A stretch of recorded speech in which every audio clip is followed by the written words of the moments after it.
On va vous expliquer comment régler rapidement l'étanchéité d'un insert ou d'un poêle à bois Shama. Alors c'est très facile, la finalité est d'avoir une porte qui soit étanche en haut et en bas et d'avoir une résistance à l'ouverture qui soit moyenne, c'est-à-dire ça doit forcer un petit peu mais ça ne doit pas être trop souple.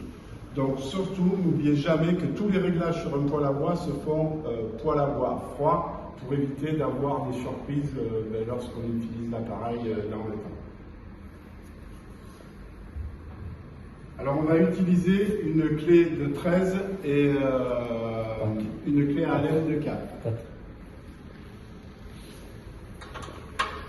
On commence par desserrer la vis extérieure, ce qui va nous permettre de libérer la vis intérieure et pouvoir la tourner vers la gauche ou la droite selon si on veut rapprocher la porte et serrer le joint contre le poêle ou si on veut desserrer.